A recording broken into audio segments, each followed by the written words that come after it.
TV. Okay, good. I have my microphone. Just pull the map down, and we'll talk about fronts. Okay, here we go. I'm going to tell you that a smart kid tonight would spend a lot of time looking at page numbers 206, 207. On 207, if you can answer all those questions, you shouldn't have any difficulty on the test tomorrow.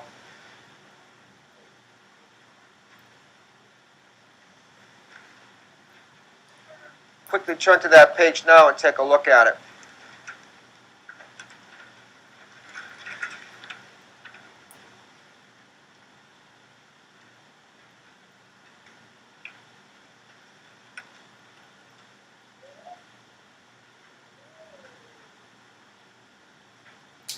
The vocabulary is on the blackboard, at least some of it. The vocabulary in here is not as extensive as I want you to know. I'm going to skip around a little bit. Is there any vocabulary word up there that you're not comfortable with? And if you're not comfortable with one, raise your hand and we'll discuss that one first. Tori. Okay, the Magna Carta. Anybody want to help him out? A good definition, Chris? Document that was signed a couple hundred years ago that limits the power of a monarch. Okay. It might be the beginning of what we call democracy. Well, they had it with the monarch. The monarch is a what? Sarah? Okay. And before the Magna Carta was signed by the monarch, they had absolute power. They ruled by what they call divine right. They had the power of life and death over all their subjects. Too much power. The people backed them into a corner. The king signed the Magna Carta, beginning to give people rights.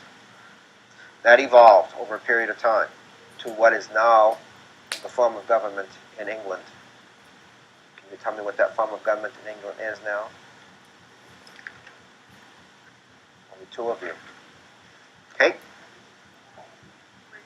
Yes.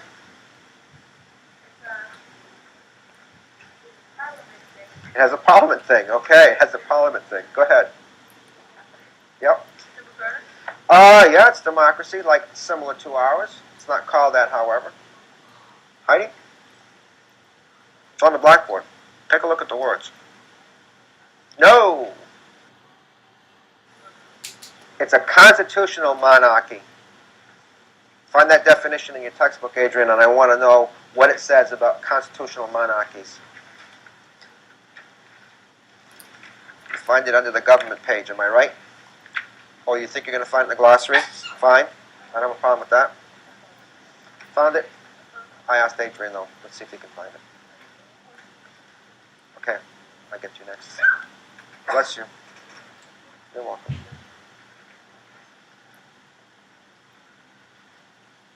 Easier to find it in the... Go ahead. The government headed by a king or queen, in which the monarch's power are limited by the Constitution that guarantees. Okay, thank you. Do we have a constitution? Yes.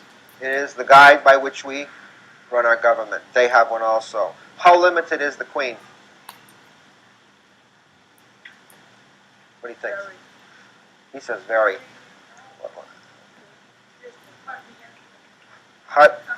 She's very powerful. Well, how much power does she have in the government? What is her position? Besides looking cute, you know? Go ahead. Yeah, she really has no power. The word that I think probably would be best to describe her would be ceremonial. She is the glue that kind of holds the country together. When things go really bad, or when there's a change in government, she's the glue. So she does serve a purpose. She opens Parliament, she closes Parliament, she does go to social functions, she visits all what used to be part of the Commonwealth of Nations. She does that sort of thing. But she is what holds the country together when things really look bad. They really like the idea that she's there. In our country, the transition is much easier. We just did a transition. And other than the hoopla that went on in Washington, D.C. There wasn't an awful lot of... Didn't change your life much, did it? Heidi? If they get a divorce, do they, Who are we talking about now? child dies, Okay, we're worried about them. do they both have to step down? No. As long as he...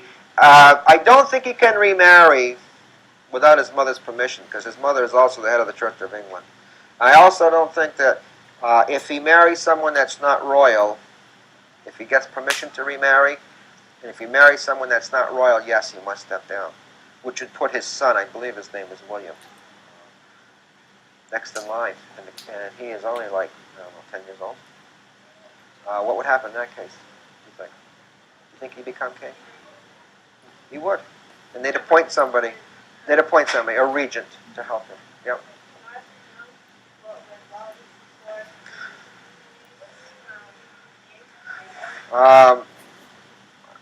I'm not so sure. Arthur might not be the best example. I'm trying to think of one that may have been younger. Several kings of France, some of the Louis that were in France were young. They appoint somebody to run the government at the time. It wouldn't make any difference in this case because that little boy won't be doing, or the king or the queen doesn't have that much power. Okay, the Constitution limited that.